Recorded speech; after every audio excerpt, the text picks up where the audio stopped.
지난 2주 정도 특별 설교를 하느라고 누가복음 강해를 조금 쉬었습니다. 오늘 누가복음 강해 공부하시도록 하겠습니다.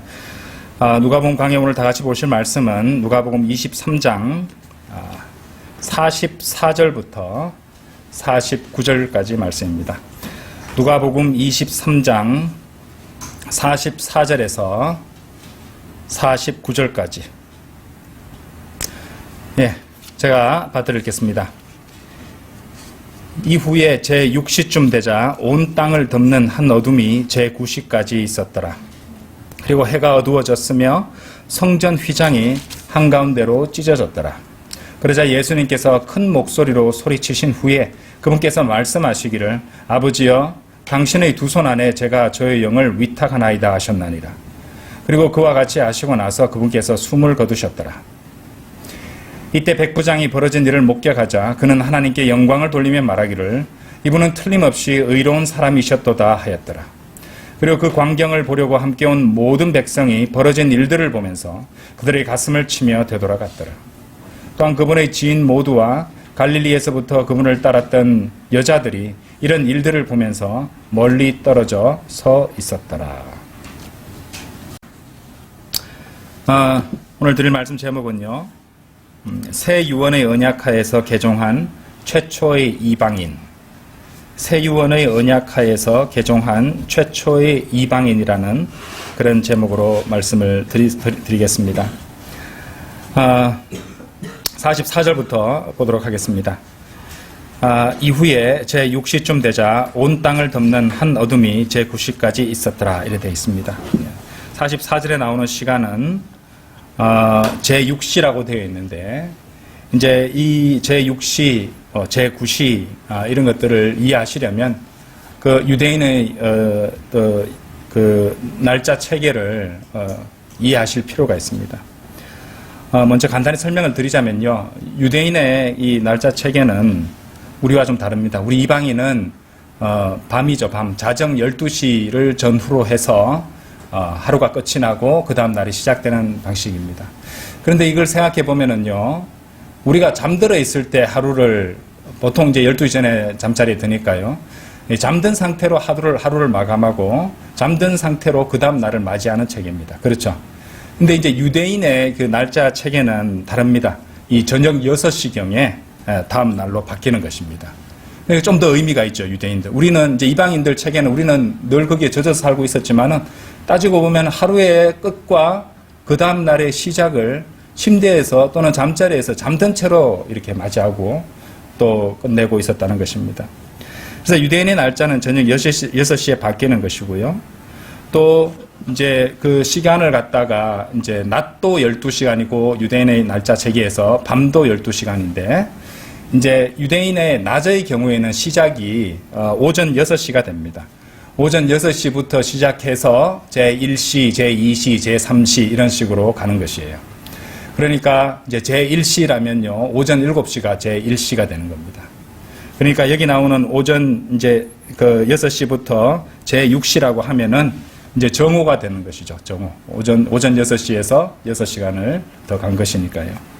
자, 그리고 유대인식의 날짜 체계에서 또 밤을 부를 때는 이제 우리말로 이제 경이라고 합니다. 경. 예.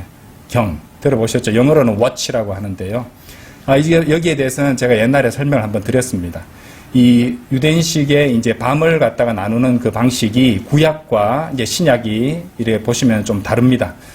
구약의 경우에는 이제 4시간씩 3경점으로 나눴습니다. 그래서 그 미들 와치가 존재했었어요. 그래서 어딥니까? 사사기 7장입니까? 거기 보시면은 이제 기드온이 미디안족들을 갖다가 이제 기습 공격을 할 때 그때가 중간 경점이라고 나옵니다. 3개가 있기 때문에 중간 경점이 가능한 것이죠. 그런데 이제 예수님께서 공생의 사역하시던 거기 보시면은 이제 마가복음 13장 35절에 보면요. 이 경점이 4개가 나와요. 그래서 저녁 때, 한밤중, 수탉이 울 때, 그리고 아침 이렇게 해서 3시간씩, 그죠? 6시부터, 저녁 6시부터 9시, 9시부터 12시, 12시부터 3시, 3시부터 6시까지 그렇게 4경점으로 나눠진다. 그래서 유대인식 하루는 이제 기억하실 때 쉽게 정리하자면은, 이제 오후 6시, 저녁 그 무렵, 그때부터 날짜가 바뀌게 되는 것이고요. 그리고 그 경점은 이제 4개의 경점으로 나뉘어지고 3시간씩 저녁, 한밤중, 수탉이 울 때, 그리고 아침 경점까지. 그리고 낮의 경우는 오전 6시부터 이제 시작이 돼서 이제 제1시부터 쭉쭉 가는 겁니다. 그래서 제6시부터 여기 보시면 제6시쯤 되자 이거는 이제 오전 6시부터 6시간이 지났으니까 정오가 되는 것이고 제9시까지라고 하시면 12시에서 3시간을 더 더하는 거니까 오후 3시라는 이방인 시간 개념으로 오후 3시라고 이해를 하시면 되겠습니다. 자, 그 정도 기본 지식을 갖고 시작하도록 하겠습니다. 그래서 이제 44절에 보시면은 오전 6시 이제에서 이제 유대인식 낮이 시작된다고 그랬잖아요. 그래서 측정된 거니까 오전 6시부터 제6시 그래 된 것이죠. 이제 예수님께서는 마가복음 15장 25절에 보시면은 이제 제3시에 십자가에 못 박히셨어요. 제3시니까 그러니까 아침 9시가 되겠죠. 오전 9시 이후로 십자가에 달려 계시는 상황이었습니다. 그래서 제6시쯤 되자 이래 되니까 십자가에 오전 9시에 십자가에 달리셨고, 그죠? 제3시에 못 박히셨으니까 거기서부터 3시간이 더 지난 정오 제6시에 지금 못 박혀 십자가에 달려 계시는 것이죠. 그래서 하나님께서는 이제 제6시부터 제9시까지, 그러니까 이방인식으로 보면 정오부터 오후 3시까지 3시간 동안 태양빛을 닫으신다고 그렇게 말씀을 하시는 것입니다. 그리고 이 제9시도 우리가 이제 주목해 볼 만한 시간대인데요. 이 제9시라는 것은 여러분들 지금 찾아보지는 않겠습니다만 사도행전 3장 1절을 보시면은 제9시는 성전의 저녁 기도 시간입니다. 자, 이런 것도 참고로 알아두시면 되겠습니다. 자, 그래서 이제 제6시쯤 되자 온 땅을 덮는 어둠이 제9시까지 있었더라. 그러니까 정오부터 오후 3시니까 가장 태양빛이 강하고 밝은 시기에 이 어둠이 있었다고, 그러니까 사람들이 놀랄 수밖에 없겠죠. 불안해할 수밖에 없는 시간이고, 또 제9시는 성전의 저녁 기도 시간이라고 알아두시면 되겠습니다. 45절, 그리고 해가 어두워졌으며 성전 휘장이 한가운데로 찢어졌더라 이래 나옵니다. 자, 이 부분에도 여러분들이 뭐 영어를 하시는 분들은 RSV 같은 버전을 보시면은 이 구절에서 각 주에 뭐라고 설명해 놨냐면 일식이라고 설명을 하는데 결코 일식이 아닙니다. 지금 이게 6월절이잖아요. 6월절은 항상 보름일 때 일어나는 것이에요. 그리고 그 보름일 때 일식이 일어나는 것은 천문학적으로 불가능한 것입니다. 그러니까 말도 안 되는 그런 이제 그 각주를 RSV는 달고 있다는 것이죠. 그래서 이 부패한 기록들이 어떻게 성경을 변개시켰냐면 해가 힘을 잃고 뭐 이런 식으로, 또는 해가 가려지고 이런 식으로 성경을 변개해 놨습니다. 이런 표현들은 웨스트코트와 홀트의 인도를 따라서 네슬 알란드의 헬라어 본문에서 나오는 것들인데요. 이것은 바티칸 사본과 신의 사본을 기반을 두고 이 표준 원문의 기록인 이 단어들을 갖다가 변개시킨 그 결과에 따른 겁니다. 표준 원문에는 이제 거기 에스코티스세라고 되어 있는데 이것을 갖다 에클리폰토스라는 태양 일식으로 변개를 시켜버렸던 것이에요. 그러니까 그것에 따라서 하다 보니까 일식이라고 설명을 하는 말도 안 되는 것이 나왔다는 것이죠. 그러니까 어설프게 이 초자연적인 현상을 갖다가 어설프게 과학적으로 설명하려고 그래 시도하다가 말도 안 되는 그런 설명이 과학적으로 부정확한 설명을 단 그런 예가 되는 것이죠. 오히려 성경을 우스갯거리로 만들어버리는 그런 말도 안 되는 변개가 된다는 것입니다. 자, 여기 45절에 보시면 이제 성전 휘장이 한가운데로 찢어졌더라라고 되어 있습니다. 이 성전 휘장이 찢어지는 일은요, 이 그리스도께서 죽으시는 순간에 일어나는 것이죠. 이 46절에 이제 그 내용이 나오고요. 마태복음 27장 50절, 51절에도 그 장면이 나오고 있습니다. 히브리서 10장 20절 좀 이따 찾아볼 텐데요. 이 말씀에 따르면은 이 가장 거룩한 장소, The Holy of Holies로부터 거룩한 처소, The Holy Place를 분리시키고 있었던 그 휘장이 바로 예수 그리스도의 육체를 나타낸다는 것을 우리가 알 수 있는데요. 예수님이 죽으실 때 결국 이런 제사장들, 희생제물들, 성수향, 성전들 뭐 이런 것들과는 별개로 하나님의 임재 안으로 들어갈 수 있는 길이 열렸다는 것을 우리가 알 수 있습니다. 해당 구절 한번 찾아보겠습니다. 히브리서 10장 한번 열어보십시오. 히브리서 10장 9절, 10절입니다. 죄송합니다. 19절, 20절입니다. 9절이 아니고 히브리서 10장 19절, 20절. 그러므로 형제들아 예수님의 피로 말미암아 가장 거룩한 고단으로 들어가는 담대함을 얻었는데 새롭고도 살아있는 한 길로 인한 것이니 그 길은 그 휘장의 막, 즉 말하자면, 그렇죠? 휘장의 막이 나오잖아요. 그죠? 휘장이죠. 휘장의 막이 나오는데, 즉 말하자면 그분의 육체를 통하여 그분께서 우리를 위하여 성별시키신 것이라. 예, 이렇게 말씀하고 계시다는 거예요. 성경이 그대로 설명해 주고 계시죠. 자, 이 성전에서 그렇게 휘장이 찢어졌을 때 아마 그 당시에 거기서 이제 있었던 이 레위 제사장들은 겁에 질려버리고 말았을 것입니다. 그때는 이제 아까 제가 설명을 드렸잖아요. 제9시니까 저녁 기도 시간이었습니다. 그러니까 제사장들이 일을 하고 있었을 것이에요. 그리고 그 제사장들 중 한 명은 이제 지진이 일어났을 때 향을 바치는 제단에 있었을 것이고 하나님께서 그 휘장을 탁 잡으시고 그 한가운데를 맨 위에서부터 아래쪽까지 다 찢으셨던 사건이 발생했던 것이죠. 그런데 이 휘장이요, 그냥 대충 저절로 뭐 이렇게 찢어지거나 사람의 힘을 가해서 찢거나 또 사가서 찢거나 그럴 리가 없습니다. 매년 새로 직조되는 건데 그 두께가 어느 정도 하면 6인치입니다. 6인치. 그러니까 15cm가 넘는 거예요. 그냥 대충 계산을 해봐도. 그렇게 두꺼운 그 휘장의 이제 맨 가운데가 가운데 부분이 맨 위에서부터 맨 아래쪽까지 찢어졌다는 것이죠. 그리고 거기 서 있었던 제사장은 이 대제사장만이 1년에 한 번 들어갈 수 있는 이 지극히 거룩한 장소, 가장 거룩한 장소 안을 원치 않게 들여다보고 있는 상황이 돼버렸던 것이죠. 이 휘장이 찢어져 버렸으니까요. 그러니까 이제 어떻게 했습니까? 그 제사장은 당장 자신이 죽을지도 모른다고 생각해서 바들바들 떨고 있었겠죠. 예. 왜냐하면은 이제 대제사장만이 1년에 한 번 들어갈 수 있는데 그곳을 갖다 자기가 바라보고 있으니까 자신은 언제라도 죽을 수 있다고 생각하고 있었을 것입니다. 그런데 한참 있어 봐도 자신한테 이제 아무 일도 일어나지 않으니까 이제 달려가서 동료 제사장한테 일어난 일을 얘기했겠죠. 그리고 같이 불러와서 이제 조심스럽게 그 곳을 안으로, 가장 거룩한 처소 안으로 조심스럽게 가서 들여다보고 이런 일을 했을 것입니다. 그리고 자기들끼리 또 얘기했겠죠. 아무도 죽지 않으니까 근데 이제 이 얘기는 하지 말자. 아무한테도 얘기하지 말자. 그러지 않으면은 하나님께로 가는데 더 이상 우리가 필요치 않다는 것을 사람들이 알게 되니까 우리는 일자리를 잃게 될 거야. 이런 식으로 속삭였을지도 모릅니다. 자, 제가 당시 있었던 상황을 갖다가 잠시 재현해 봤는데 왜 그렇게 재현했냐면은 이것이 바로 로마 가톨릭 교회를 보여주고 있기 때문이죠. 로마 가톨릭 교회야말로 갈보리에서 폐지되어 버렸던 이 구약 제사장직의 모조품에 지나지 않기 때문입니다.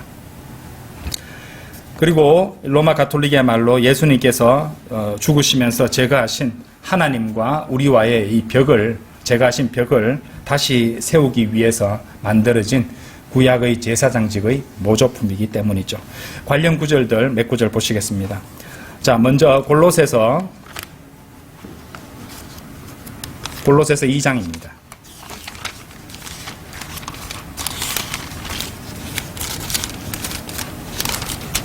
골로새서 2장 14절. 우리를 대적하였고 우리와 대치하였던 손으로 쓴 법령들을 지워 없애셨으니 그 길에서 뽑아버리셨으며 그분의 십자가에 그것을 못 박으셨느니라. 제사장이 필요 없는 겁니다. 에베소서 2장도 한번 열어보십시오. 에베소서 2장 13절. 그러나 예전에 멀리 떨어져 있던 너희가 이제 그리스도 예수 안에서 그리스도의 피로 가깝게 되었느니라. 이는 그분께서 우리의 화평이시오 양쪽 모두를 하나로 만드시고 우리 사이를 나누어 놓은 벽을 허물어 내신 분이기 때문이라. 15절 잘 보세요. 그분의 육체 안에서 그 적대하는 것, 그 곧 법령들을 담고 있는 계명들의 율법까지도 폐기하셨느니라. 이는 둘을 그분 자신 안에서 하나의 새 사람으로 만들어 화평을 이루려 하심이요. 16절. 그분께서 십자가로 양쪽 모두를 하나의 몸 안에서 화해시켜 그 다음에 뭐라고 되어 있습니까? 하나님께 이르게 하려 하심을. 하나님께 이르게 됐다고 말씀하시죠? 십자가로 그 적대하는 것을 패하려 하심이라 이렇게 말씀하고 있다는 것이죠. 아시겠죠? 자, 다시 누가복음 23장으로 돌아오셔서 46절 보시겠습니다. 자, 여기 아주 흥미로운 표현이 나오는데요. 한번 보시겠습니다. 그러자 예수님께서 큰 목소리로 소리치신 후에 그분께서 말씀하시기를 아버지여 당신의 두 손 안에 제가 저의 영을 위탁하나이다. 주님의 영이 나왔습니다. 하셨느니라. 그리고 그와 같이 하시고 나서 그분께서는 숨을 거두셨더라 라고 되어 있습니다. 영어로 보시면은 he gave up the ghost. ghost가 나왔어요. ghost. 그 앞에 보시면은 Father, into thy hands I command my spirit. spirit 영이 나왔죠. And having said thus, he gave up the ghost. 그렇죠? 숨을 거두셨더라. give up the ghost. 이 표현으로 영어로 나와 있다는 것이죠. 자, 여기 이제 우리가 방금 보셨던 이 46절에는 영어 단어 spirit, 영이죠, 통상. 그리고 ghost. ghost는 이제 우리 사전에 보시면은 유령 뭐 이런 식으로 나오는 단어인데, 이것도 이제 그 성경에서는 우리 표준 킹제임스 성경에 홀리 고스트를 갖다 성령으로 번역을 했습니다. 그 부분에 대해서는 좀 이따 설명을 드리겠습니다. 그래서 spirit과 ghost가 서로 다른 단어로 킹제임스 성경에는 기록되어 있다는 것이죠. 그래서 구약에서 한 사람이 죽었을 때 이제 그 표현이 이제 뭐라고 되어 있냐면은 숨을 거두며 자기 백성에게 합쳐졌더라 이런 표현이 나오거든요. 그때 쓰이는 표현이 gave up the ghost 똑같은 표현이 쓰이고 있습니다. 자, 이게 뭐냐면 쉽게 말해서 이런 표현들이 나오냐면은 제가 찾아보지는 않겠지만 불러드릴게요. 창세기 25장 8절, 17절, 35장 29절, 49장 33절 이런 부분에 나오는데요. 이 숨을 거두며 give up the ghost라는 이 표현은 혼이 몸으로부터 떠나서 이 낙원으로 가는 것에 대한 이 언급이 되는 것입니다. 그래서 이제 기본적으로 여러분이 알아두셔야 될 것은 이 ghost라는 단어는 이제 우리 그 신학적으로 바이블 빌리버 교리상으로 봤을 때 spiritual body, 영적 몸이라고 이해를 해 주시면 됩니다.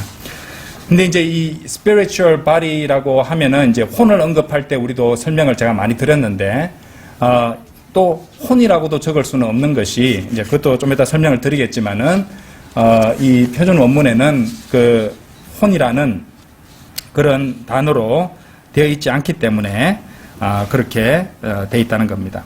어쨌든 다르게 기록됐다는 것이죠.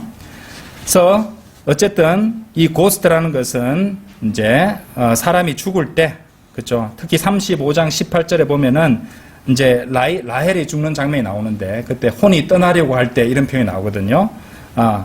그래서 혼이 몸으로부터 떠나서 낙원으로 가는 것을 가리켜서 숨을 거두다, 번역이 되어 있는 것입니다. 그리고 고스트라는 것은 사람의 영적인 몸이구나 이렇게 1차적으로 이제 아시고 설명을 계속 들으시면 되겠습니다. 자, 킹제임스 성경은 Holy Spirit, 성령님을 갖다가 Holy Ghost로 또 부르시는데요. Holy Spirit, 성령님은 여러분의 몸 안에 살아계시는 분이죠. 그리고 여러분을 그리스도의 영적 몸 안에 위치시켜 주시는 곧 예수 그리스도시기도 합니다. 따라서 성령님, 그분은 그리스도의 고스트라고 말할 수 있다는 것이죠. 러크만 목사님이 주석서에서 설명하시는 바에 따르면요.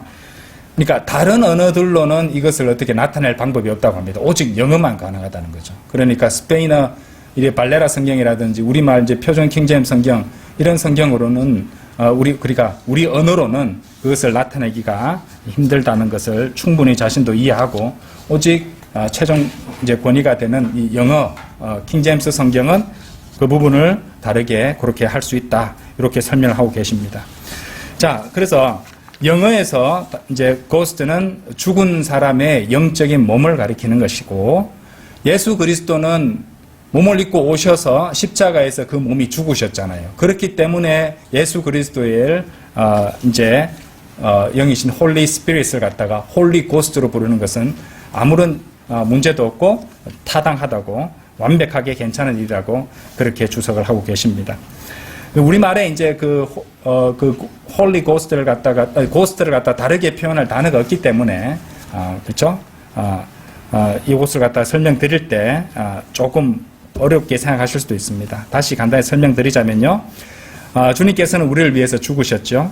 그리고 그리스도의 영 성령님은 우리를 그분의 몸 안에 넣어주시고 또 성령님은 우리 몸 안에 또 내주하시는 거, 우리 몸 안에 내주하시잖아요.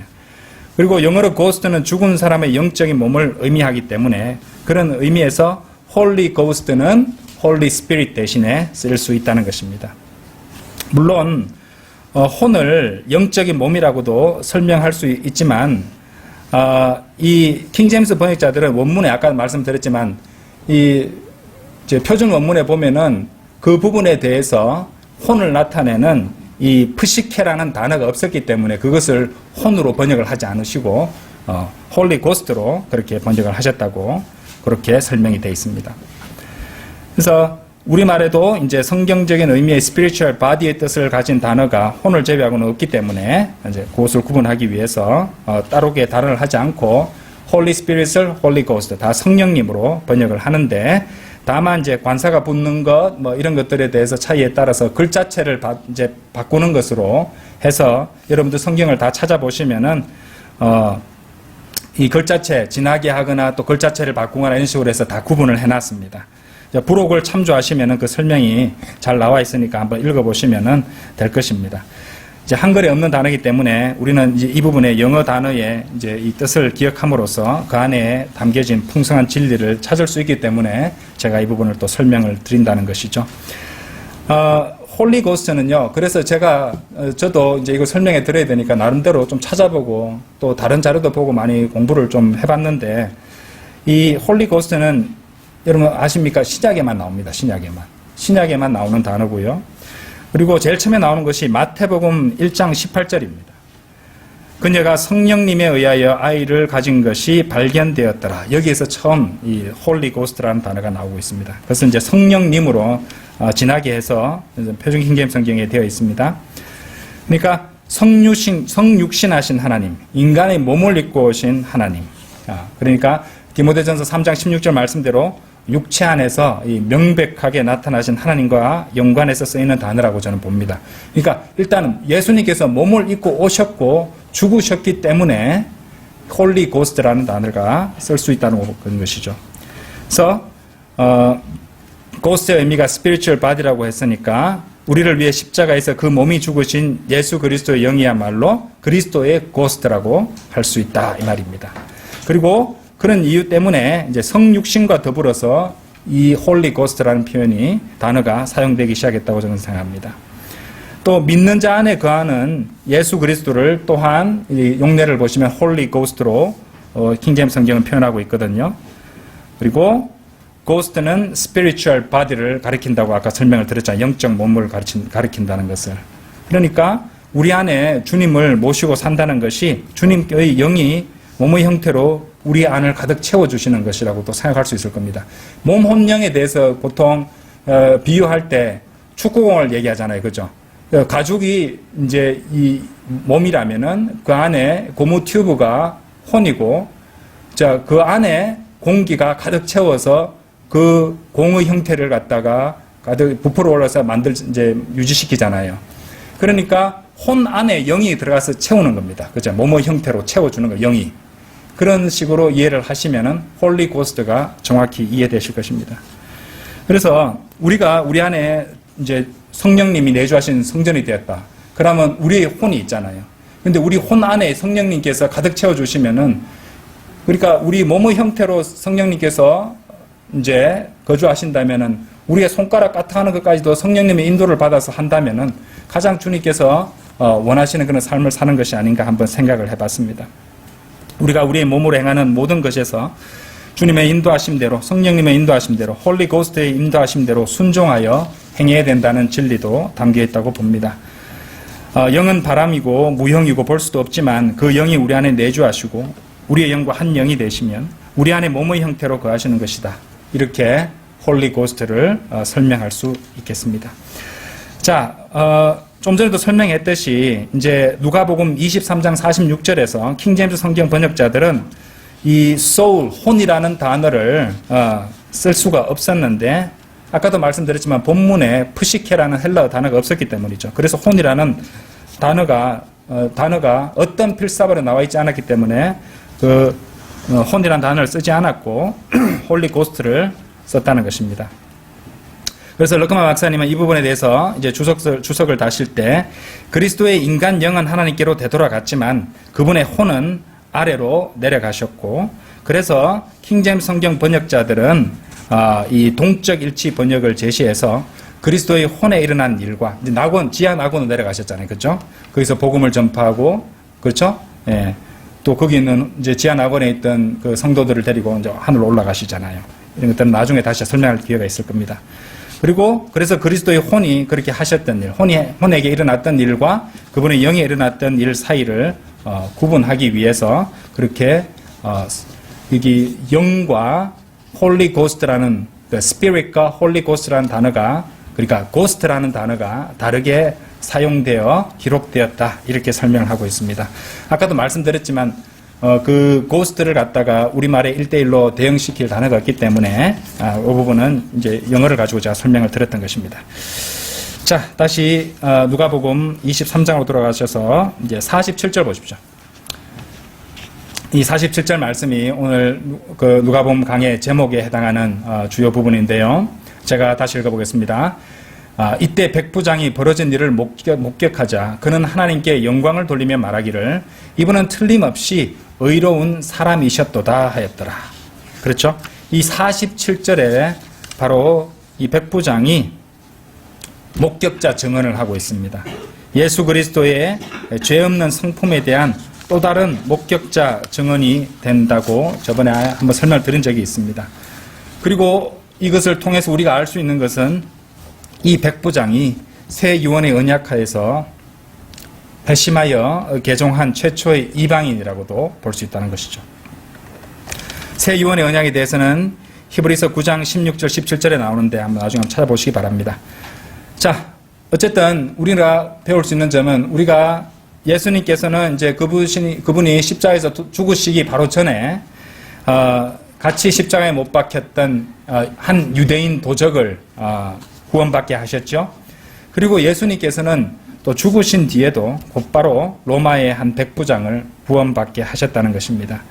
자, 이와 관련해서 이제 누가복음 주석서에 나오는 이 르크만 목사님이 겪었던 아주 감동적인 일화 한 가지를 제가 소개해 드리도록 하겠습니다. 한번 들어보십시오. 한 번은 켄터키 루이빌에서 놀라운 일이 일어났던 적이 있었다. 나는 돈 맹거스 교회에서 설교하고 있었고 미군 부대 포트 녹스로부터 한 무리의 젊은이들이 토요일 밤 집회를 위해 와 있었다.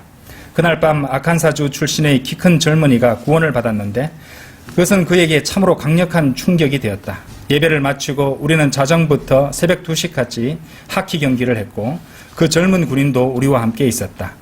내가 골키퍼를 보고 있었을 때 그는 내 바로 앞에서 경기를 하고 있었다. 그가 경기를 하던 그 시간 내내 그는 계속해서 나에게로 돌아오면서 이렇게 말했다. 이거 정말 대단한 일이에요. 저는 그 교회에 다시 갈 겁니다.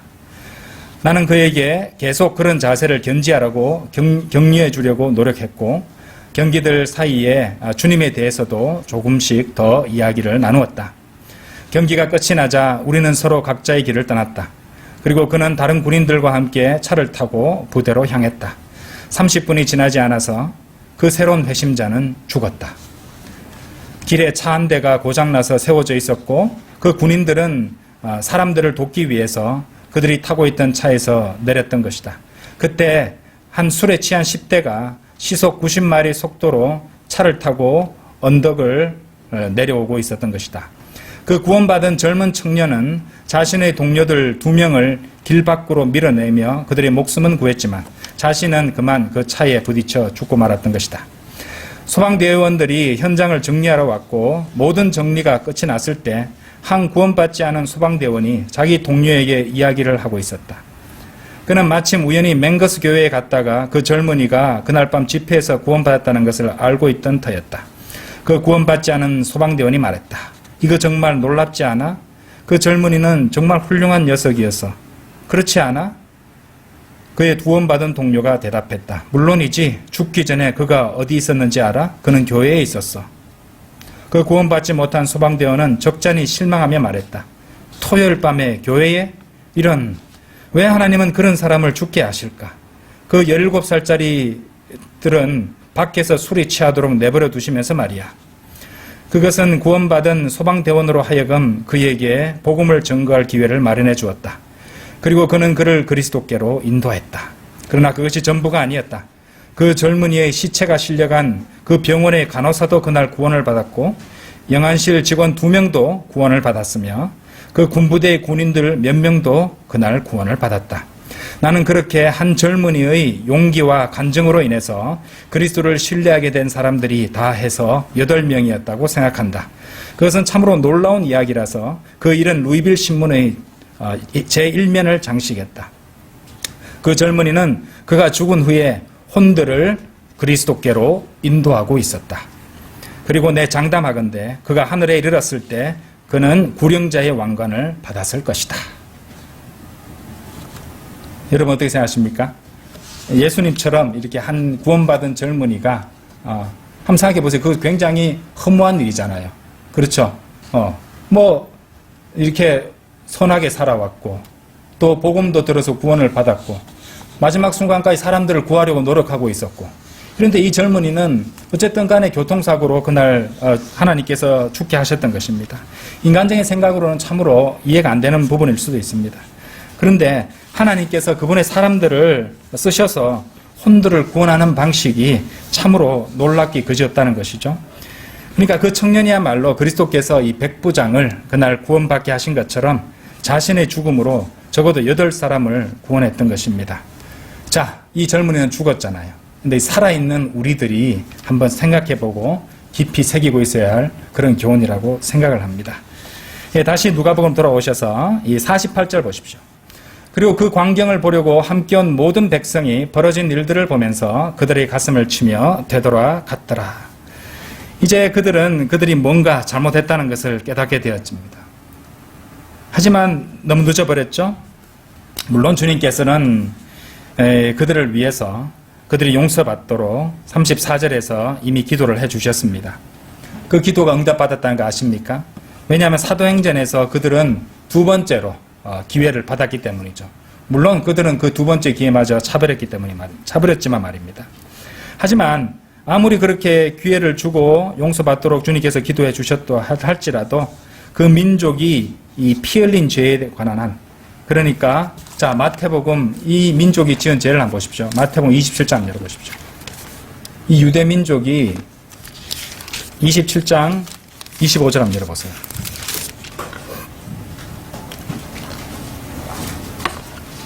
그때 모든 백성이 대답하여 말하기를 그의 피가 우리 위에 있기를 바라며 또한 우리 자녀들 위에 있기를 바라나이다 하였더라. 그들이 이것을 외쳐버리고 실제로 예수 그리스도의 피를 흘리게 무죄한 피를 흘리게 했던 것이죠.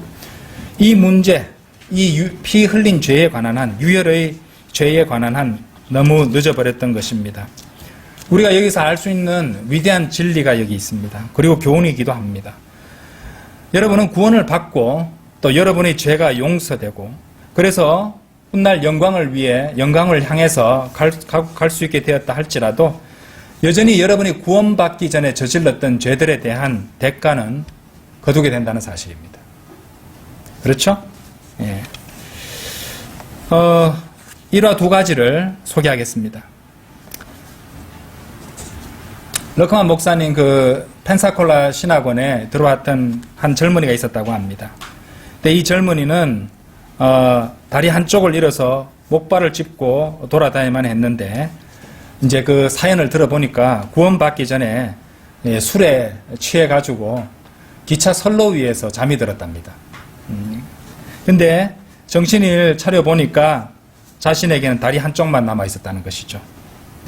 기차가 와서 그의 한쪽 다리를 잘라내 버렸다는 것이죠.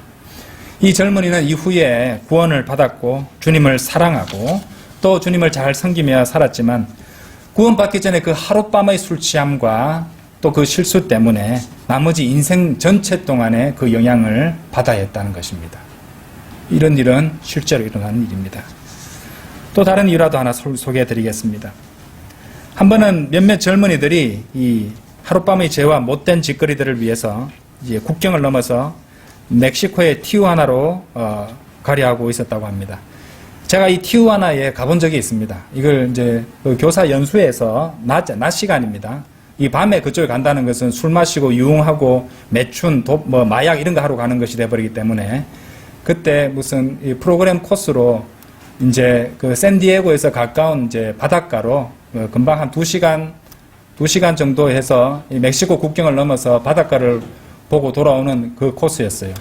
이제 그 도시 이름이 티우아나였는데, 버스를 타고 가면서 수많은 이렇게 구멍가게 같은 것들이 있는데, 막 이렇게 괴상하게 페인트로 칠해져 있고, 나중에 물어보고 알아보니까 그게 다 일일이 술집 클럽들이었던 것이에요. 아주 굉장히 흉물스러웠는데, 그렇게 많은 술집들이 있고, 밤이 되면은 막 조명이 켜고, 사람들이 몰려들어서 술을 마시고, 온갖 나쁜 짓을 하는 그런 데였다고 합니다. 그래서 미국 사람들이 이제 티juana에 갔다 이러면은 이제 다 그런 식으로 이제 유흥을 위해서 나쁜 짓 하러 갔다 이렇게 이해한다고 하더라고요. 나중에 알게 됐습니다. 어쨌든 이 주석서에도 티juana에 간 젊은이들 얘기를 적고 있어서 제가 흥미롭게 읽어봤습니다. 그 이제 교차로에서 젊은이들이 이제 가고 있는데 교차로에서 나이가 지긋한 한 남자가 휠체어에 앉아서 연필을 팔고 있었다고 합니다. 이제 그 젊은이들 중 한 명하고 그 연필을 팔고 있었던 휠체어의 남자와 눈이 마주쳤다고 해요. 그중 그 젊은이들 한 명과. 그래서 그 휠체어에 앉은 사람이 이제 몸짓을 해서 얘기 좀 하자고 이렇게 신호를 보냈다고 합니다. 그래서 그게 이렇게 말했다고 해요. 어이 젊은이, 자네는 자신이 똑똑하다고 생각하는가? 그러니까 이제 그 젊은 청년이 거드름을 피우면서 말했다고 합니다. 그럼요, 저 대학 다녀요. 자네 혹시 수학 잘하는가? 휠체어 그 남자가 물었다고 합니다. 수학 좀 하죠. 그 젊은이가 대답했다고 합니다. 그러면 여기 자네를 위한 방정식 하나가 있다네. 자, 그 휠체어에 탄 남자가 말했다고 합니다. 저쪽에서의 쾌락의 하룻밤과 그러면서 이제 국경 너머의 티juana를 가르쳤다고 해요. 그리고 여기서 휠체어에 앉아서 20년. 그 두 가지가 자네에게는 등식이 된다고 생각하는가? 이 말이 무슨 말일까요? 자신도 나도 너같이 젊은 시절에 티juana에 가서 하룻밤 재미를 보려고 그렇게 가려고 했는데 그 하룻밤에 일어난 사고로 인해서 나는 이렇게 20년 동안 휠체어에 앉아서 이렇게 비참한 삶을 살고 있다는 걸 갖다가 그 젊은이한테 말해주고 있었던 것이죠. 그래서 그 젊은이는 그 말을 듣고 상당히 충격을 받았다고 합니다. 결국에는 하룻밤의 이 죄가 20년 동안의 두 다리를 대가로 지불하게 만들었다는 것이죠. 그리고 그것이 바로 지금 이 유대인들, 예수 그리스도의 피를 자기들에게 돌리라고 말했던 그 유대인들이 겪고 있는 상황이 된다는 것이죠. 자, 우리는 항상 이 죄가 얼마나 끔찍한 것인지를 알고 있어야 됩니다. 항상 경각심을 지니고 있어야 된다는 것이고 이런 교훈들을 통해서 타산지석으로 삼아야 한다는 것이죠. 특히 젊은이들, 복음을 전하면 젊은이들을 잘 안 받아들입니다. 이 사람들은 예수 그리스도를 믿으면 재미없는 삶을 살아야 되니까 그게 싫다는 것 같아요. 죄를 더 지고 싶은데 나는 경건하게 살기 싫어, 구원받기 싫어, 이렇게 된다는 것이죠. 하지만 그 죄의 결과가 얼마나 끔찍한지 알았더라면 그런 얘기를 하지 않을 것이에요. 그렇죠? 자, 이 49절은요, 그리스도를 따랐던 여인들이 나오고, 근데 27절에서 설명할 때 이미 말씀을 드렸습니다. 그리고 마태복음 27장 56절, 마가복음 15장 40절에도 보시면 그 여인들 중 몇 명의 이름이 나오고 있습니다. 자, 오늘은 여기까지 보도록 하겠습니다. 다 같이 기도드리겠습니다.